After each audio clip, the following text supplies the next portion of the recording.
Right now, across the United States, a profound and largely silent shift is occurring in the landscape of Second Amendment rights. While the national media outlets and major political commentators remain fixated on the gridlock in Washington, D.C., focusing their cameras on federal bills that rarely pass, the true battleground has shifted entirely to the state level. In state capitals from Providence to Sacramento, legislators are quietly preparing legal triggers that are set to activate in 2026.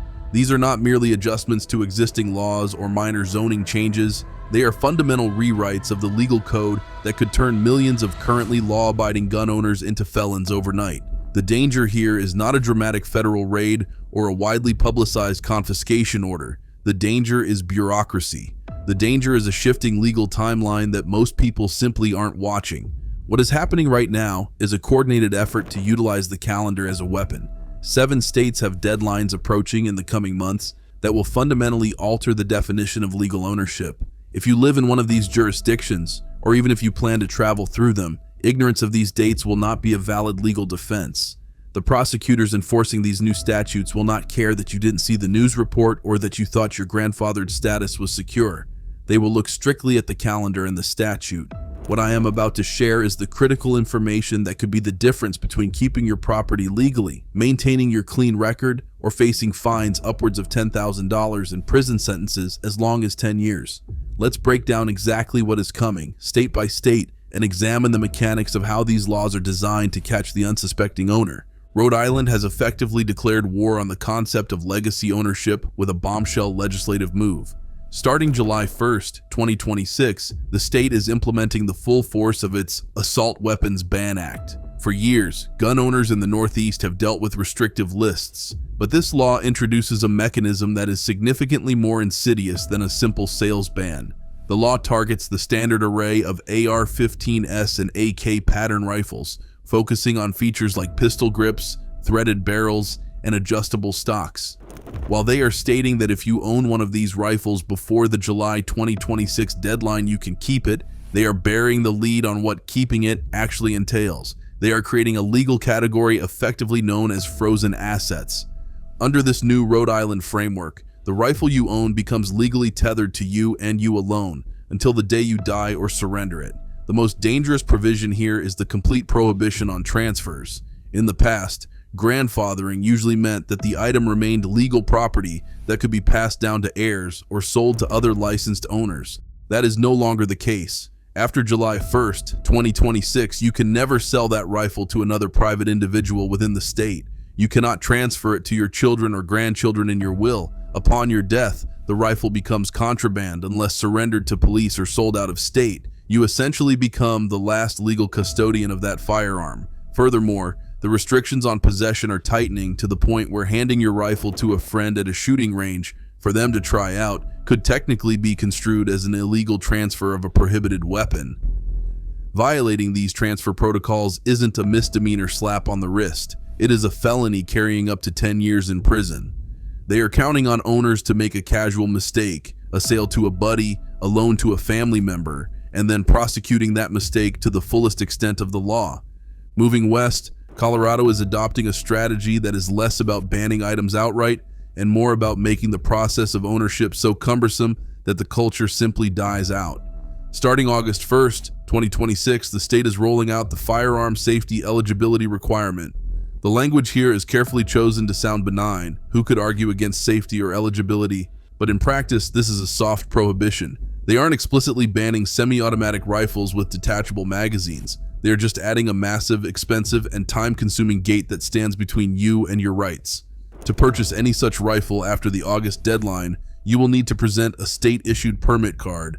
Obtaining this card will not be a matter of filling out a form online. It will require completing mandatory state-approved training classes, which will likely have limited availability and high costs.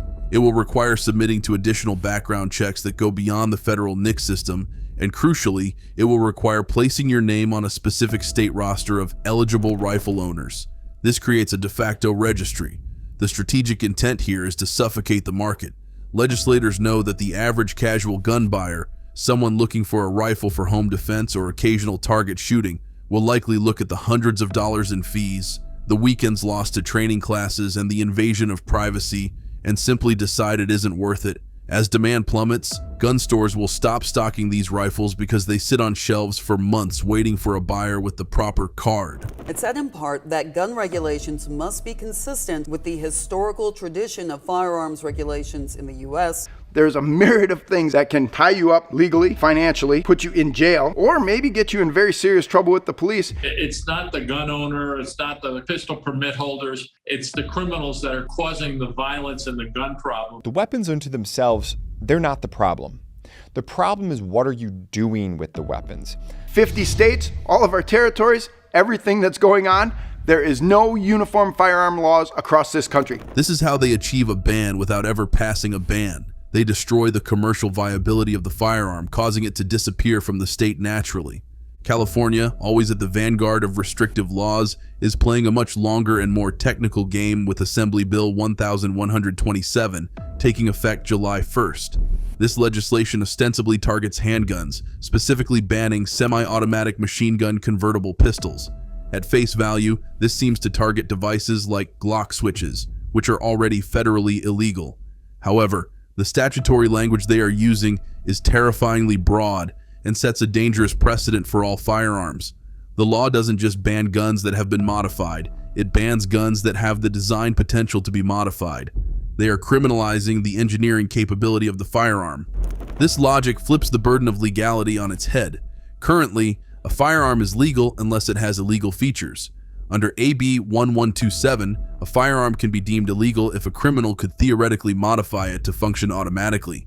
Today, they are applying this to specific striker-fired pistols, but the legal framework they are establishing in 2026 can easily be transposed to rifles. If the standard for banning a gun is, can this be easily converted, then almost any semi-automatic rifle, including the AR-15 and the AK-47, could eventually fall under this definition. By accepting this law, Californians are accepting the premise that a product is illegal not because of what it does, but because of what a criminal might do with it. It is a pre-crime approach to property ownership that puts every semi-automatic owner in a precarious position. New York presents perhaps the most immediate danger to the unorganized gun owner. The threat here is not a new law being passed in 2026, but the aggressive enforcement of an existing bureaucratic trap, the recertification cliff. When the SAFE Act was passed, it required the registration of assault weapons. Those registrations were not permanent. They require recertification every 3 years. In 2026, the New York State Police are modernizing their database systems to cross-reference these recertification deadlines with unmatched efficiency. The danger lies in the administrative silence. If you miss your recertification deadline, perhaps because you moved and didn't update your address, or simply because you forgot, the state does not send you a warning. They do not send a sheriff to your door to remind you. Instead, your registration is administratively revoked in the system. Your rifle, which was legal on Tuesday, becomes an unregistered assault weapon on Wednesday. You continue your life, unaware that you are now committing a felony every second you possess that firearm. The trap springs when you have a casual interaction with law enforcement, a traffic stop where you disclose a firearm, or a background check for a new purchase. The system will flag you as being in possession of an unregistered weapon. This is gotcha governance at its finest, designed to catch people who are not criminals, but who are simply disorganized or overwhelmed by paperwork. You need to be on the right side of the law because the legal system is complex. Our citizens want gun safety, want firearm safety, want community safety. If you're going to restrict a constitutional right, it has to be consistent with the nation's historical traditions of firearm regulation. First of all, it's important that you know the gun and concealed carry laws in your home state and anywhere you plan to carry. The public is demanding of its public officials that we take action. In the Mid-Atlantic and Northeast, New Jersey and Massachusetts are tightening the noose by manipulating definitions. New Jersey is expanding their list of substantially identical firearms in early 2026. For years, gun owners in New Jersey have navigated the law by building compliant rifles, removing flash hiders, pinning stocks, and grinding off bayonet lugs. The state is now moving to close these loopholes by broadening the definition of what constitutes a copy of a banned weapon. Prosecutors are being instructed to look at the operating system and the general function of the rifle rather than just cosmetic features. This means that even if your rifle has a fixed stock and no muzzle device, if the state decides it is substantially identical to an AR-15 in function, you could be charged. Massachusetts is taking a parallel track with enforcement initiatives scheduled for 2026. The Attorney General's office is shifting the burden of proof regarding pre-ban rifles. Previously, possession of an older receiver was generally accepted as legal. Now the state is signaling that they will require the owner to provide definitive proof, original bills of sale, transfer paperwork dating back decades, to prove the rifle's pre-ban status. If you cannot prove it, they will assume it is illegal. This effectively presumes guilt and forces the gun owner to prove innocence, reversing the fundamental tenets of the justice system. Meanwhile, Connecticut, Maryland, and Washington State are coordinating their own specific crackdowns. Connecticut is zeroing in on storage compliance. The state is making it clear that ownership is conditional on proper storage. If police enter your home for a welfare check, a noise complaint, or a medical emergency, and they see a registered assault weapon that is not secured in a specific manner, your license can be revoked immediately. It creates a scenario where you lose your Second Amendment rights because you left your safe door ajar while cleaning your rifle. There are some states and commonwealths we're talking about where this will be a felony. That seems like guilty until proven innocent. That's not within the lawful jurisdiction of a government. Not every instrument that is bearable will be protected by the Second Amendment. And I think it's pretty simple, is that we want to do our due diligence if we're looking to give people gun rights. Maryland is adding a host of new models to their banned list on October 1st, 2026. Unlike other states that offer grandfathering, Maryland has a history of strict compliance windows. Owners of these newly banned models will essentially have 90 days to physically remove the items from the state. The definition of disposal here is strict. You cannot sell them to a neighbor. You must export them or surrender them. Finally, Washington State is weaponizing its Extreme Risk Protection Order, ERPO system to create a backdoor registry. By encouraging the filing of these orders, the state can identify who owns what. If an order is filed against you by an angry neighbor, an ex-spouse, or a co-worker, police can seize your firearms first, and you are left with the burden of hiring a lawyer and fighting for months to get them back. So, how do you navigate this minefield? How do you survive 2026 without becoming a statistic in a prosecutor's annual report? The days of casual ownership are over. If you want to keep your rights, you must treat gun ownership with the same level of bureaucratic rigor as running a corporation. First and foremost, you must create an undeniable paper trail. Document everything you own.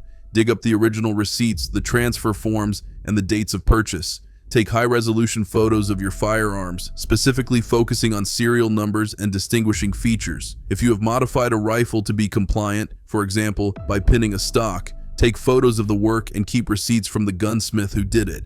In a legal battle, the person with the most documentation usually wins. You need to be able to prove exactly what you owned and when you owned it. Second, you must read the actual statutory language for your state. Do not rely on forum posts, Reddit threads, or even YouTube summaries. Go to your state legislature's website and download the full text of the bills mentioned. S0359 for Rhode Island, SB 25-003 for Colorado, AB 1127 for California. Read the definitions section, highlight the effective dates, understanding the specific legal vocabulary, terms like constructive possession, copycat weapon, and transfer is the only way to know if you are actually in compliance. Third, upgrade your security infrastructure. In this political environment, a high-quality bolted-down safe is no longer just about preventing theft. It is about demonstrating legal compliance. In states like Connecticut and Massachusetts, the quality of your storage can be the deciding factor in whether you keep your license or lose it. Make sure your storage solution meets or exceeds the specific requirements of your state law. Finally, adopt a posture of quiet compliance. Stop posting photos of your collection on social media. Stop bragging about your builds in online comments. In the era of digital surveillance and aggressive enforcement, your online footprint is evidence. Prosecutors can and will use your Facebook photos to determine if a rifle had a specific feature on a specific date. Do not give them the rope to hang you with. The strategy being employed by these 7 states is not a frontal assault. It is a war of attrition. They aren't coming for your guns with a SWAT team and a battering ram. They are coming with paperwork, deadlines, administrative fees, and technicalities. They are counting on you being lazy, disorganized, or uninformed. They are waiting for you to miss a date or misunderstand a definition so they can confiscate your property and strip you of your rights under the guise of public safety. The only way to win this game is to be smarter, more organized, and better informed than the people trying to disarm you. Get your files in order, watch the calendar, and stay vigilant.